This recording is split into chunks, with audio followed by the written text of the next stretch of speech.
Le ministre de l'administration territoriale, Paul Atangandi, s'est encore illustré par des menaces à peine voilées et brandies vis-à-vis du leader du mouvement pour la renaissance du Cameroun, Maurice Kamto.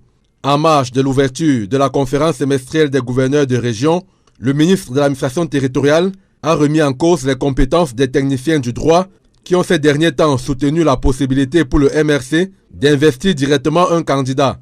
Paul Atangandi est resté droit dans ses bottes et a déclaré que le parti politique qui avait boycotté le double scrutin législatif et municipal du 9 février 2020 ne peut pas présenter un candidat à l'élection présidentielle de 2025. Il ne revient pas au ministre de l'administration territoriale de trancher sur la candidature d'un homme politique, encore moins sur la candidature de Maurice Kamto. Le ministre Paul Atangandi et Maurice Kamto, c'est chien et chat depuis quelques années déjà. Même si l'actualité au sein du MRC a évolué et qu'on annonce une probable candidature du professeur Maurice Kamto sous la bannière d'une autre formation politique, il n'en demeure pas moins que les déclarations du MINAT sonnent comme une sorte de substitution aux organes compétents pour connaître des candidatures des partis politiques et de leurs leaders engagés à l'élection présidentielle, c'est-à-dire Election Cameroun et le Conseil constitutionnel. En ce qui concerne la candidature d'un homme politique, je pense que le ministre Atangandi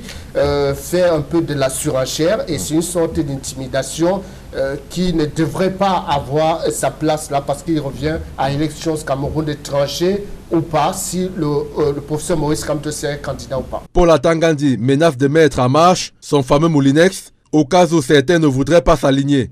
Mais au regard de l'évolution de l'actualité, le débat sur le mandat impératif serait bien loin derrière nous. Il ne faut pas chercher à pleurer au deuil de quelqu'un d'autre plus que celui qui est en deuil.